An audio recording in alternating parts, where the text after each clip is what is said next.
Hear that wind? It's been a windy morning. And we're finally just surrendering to the wind and have moved the operation inside.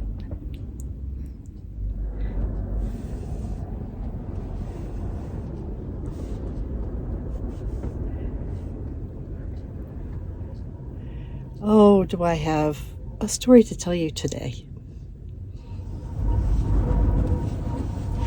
This morning I wanted to wake up early, and I had a little bit of encouragement to actually make that happen, because last night there was an open mic night up there around the central fire. It was really fun. I kind of drifted in and out, and later on in the evening it sounded like there was a jam session up there. So I walked back up and was able to shake it a little bit, do a little dancing, and one of the people, oops, perfectly imperfect. Ooh, my stomach's starting to growl. Because it is only 1 o'clock in the afternoon. And what I'm about to tell you is only transpired. I stepped out of this van at 8:30 this morning. Last night was an open mic night. And I went up there, and it was really, really fun. I really admire the courage that it takes to just get out there, even if one knows that, you know, we're all works in progress, and just the support and everything. It was just wonderful to be a part of that and feel a part of that. And I usually turn it around 8 o'clock, so I kind of mosey, and plus Imogene was really cold. So made my way back, and then a couple hours later, it sounded like there was a jam session going on, and it's hard to resist a jam session. So I walked back up there. It was really nice. I was able to dance a little bit about the fire, and ended up getting invited to coffee this morning, beginning at 7 a.m. And I said, well, not sure. I want to get up early tomorrow, but I'm not sure about that. And they said, hey, you know, anytime before 10 o'clock. So I'm like, okay, let's do the best we can. I was able to step out like 8:30 this morning, went over there, very, very nice, took a little walk, came back, and wanted to set up my Reiki, wanted to put my Reiki flag out.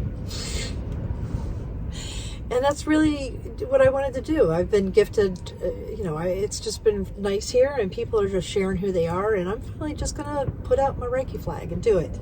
I had just finished it, and I had just set up doing hand washing my rags, because I just put the flag out, and if somebody shows up, fine. If not, I'm just going to be doing my chores. I'm not going to be sitting here. I mean, I'm going to be sitting here waiting, but I'm not going to be. I'm going to be going about my life, and so I was grooving on that and getting into washing my the rags, and a car drove up, and they were asking about the wind generator. It's been very popular, and they were big into the numbers. I got some new numbers about it, about the possibilities of this wind generator. And we came about it kind of the same way. Me, just kind of real life experience. The numbers, and we arrived at the same place. The wind generator is a nice companion to the solar, and covering a lot of bases. So it was we were just kind of laughing and talking about that, when all of a sudden this super big gust of wind came on, and we were laughing, and we looked up, and the generator, it's an aluminum pole, it just went whoop.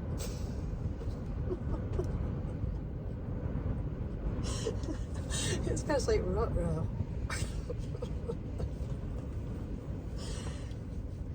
Oh, how a life can, turn just a blink of an eye. A blink, not even that. It was nice that, these two people were here. And I've been making an acquaintance with my neighbor here the past week, Krista. They really are just digging the wind turbine.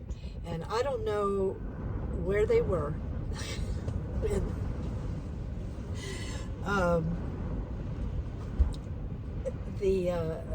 the wind turbine went down, but all of a sudden right next to me was this being that felt like in sync. It was an amazing thing. Teamwork that comes together in an emergency like that.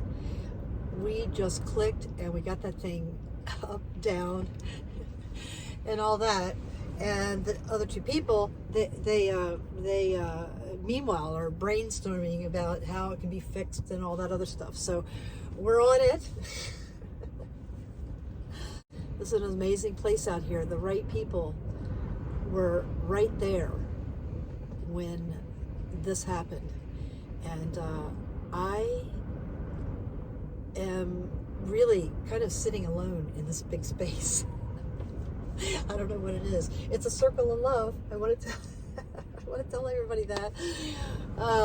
So that there were people here that sprung into action at such a moment's notice with clear head. I'm glad to be here, and I have a lot to learn. Lunch is just about ready. This concoction here is trying to make the best of a mistake. It's got the usual stuff in it, but I put a can of Rotel jalapenos and tomato mix, and usually I've had it mostly in like cheese dips, so it's very spicy, and it really spiced this up way too much. I'm trying not to waste food, so we have mixed it with various things. Today I've added a little bit more water and some macaroni to try to tone it down a little bit. I'm entering my third week of making do with food, other than a couple of things which I will put up here. I did stop by just a couple of staples. This right here is the last of radishes, and it's my rendition of a really favorite spring treat that I used to love for my garden, because radishes were the first thing to come up. Reaching the dregs of the foodstuffs because of my last grocery bill, which was $300. And so I feel like I'm extravagant at my budget of $100 a week. So I really wanted to just mindfully eat my food and see if it could easily, or how hard it would be to make it stretch 3 weeks. It's been a great practice, because trying to stretch things out and work on that scarcity thought that's, you don't get to the store, not only trusting in that, but also my favorite foods. I always eat them first, my favorite foods. And I eat a lot of healthy foods too, but I gotta, the sweets and the snacks go first. These little sandwich,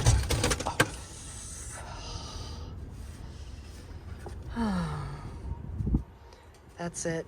Now I totally surrender to the wind. Oops again. I guess I really was hungry. I just dug in. Happy to report that the spice is just the right amount for me. I can still taste my food, even though there's a tingle attached to it. And you can tell how good it was. I scarfed that down before I remembered, oh, you didn't take a picture. These little sweet treats right here. This is my, I guess, evolving idea or creativity, using what I have to make something that I already like, is tea sandwiches. When I first tasted a tea sandwich of radishes and butter, I was hooked. And then I read in a Susan Branch cookbook to, instead of using soft bread, to use French bread. And oh my goodness, that upped the game considerably. Now I have a few little tidbits of baguette that I could use today, but I also have these flatbed crackers that are seasoned, and I've kind of my rendition of the Nomad radish tea sandwich. It's about 2:30, and I have just enough steam left in me to finish the hand washing that I was doing earlier in the day before the wind generator blew over and everything that went along, all the excitement that went along with that. I keep looking up there because the wind is just gusting crazy.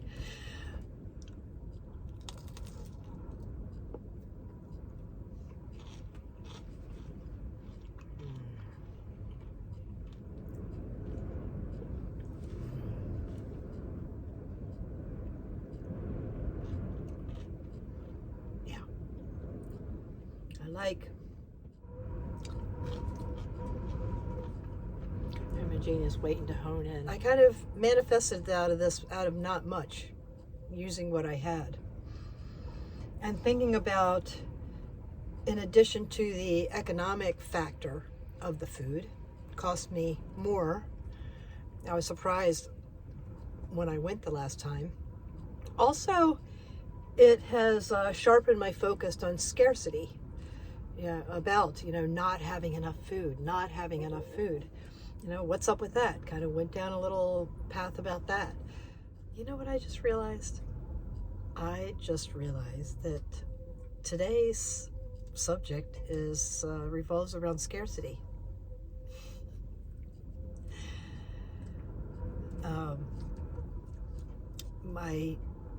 As I've been describing my wind generator to the people that have been interested in this camp and the other camp I was in the month of January, it's been about, I have the balance of the solar and the wind, and when I'm plugged in, I can plug in too.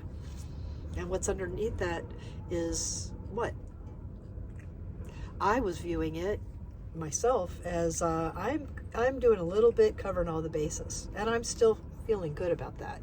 And that's where I would say that when scarcity presents itself, we can take a straightforward look at it and break it down. So I'm going to try to get really concise here. Scarcity. It's a thought. It's an ebb and a flow. It is life. So the first easy thing is use what you have. Be mindful of the waste of anything you use. What inspired the conversation was, let me put this away. What you have, whether it's food or anything, use what we have first. Instead of automatically going to scarcity, look around. There's a way to fix something. And yes, professionals absolutely have a place. And just for once, try to see if there's something around you that could at least forward motion the resolution of whatever it is. This is making food last. Being mindful of giving, even if it feels a little scary, as best one can. Give. And it's better if it's a little bit harder to give something away. I assure you that it will always come back.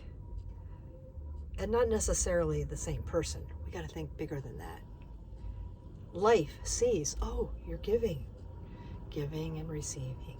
Ebb and flow. Giving and receiving. Trust that what we need will arrive when we need it and not 1 minute sooner.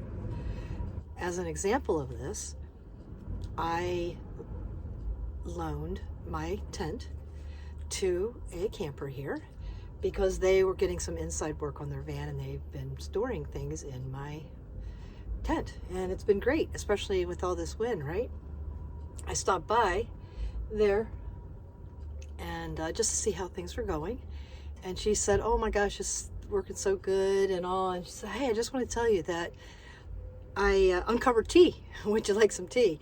Which is, you know, ordinarily would be kind of a random question for me. Except just that morning, and because I'm coming up on 3 weeks, kind of running out of a variety of beverages to drink. And so I was thinking, boy, it'd be nice if I had a little tea, just regular tea. I have flavored tea, just to make some good old sun tea. And so I asked her, do you just have regular old black tea? And she said, yeah, as a matter of fact, I do. So 3 bags of tea later, voila, this will do me. Add a little variety to the water, tea. I do confess I went and got some Canada Dry, and I still have a couple of step 2 beverages, a couple of beers left. So we are in great shape, keeping in hydration, and don't tell me that alcohol is a dehydrator. I'm only doing 1 a day.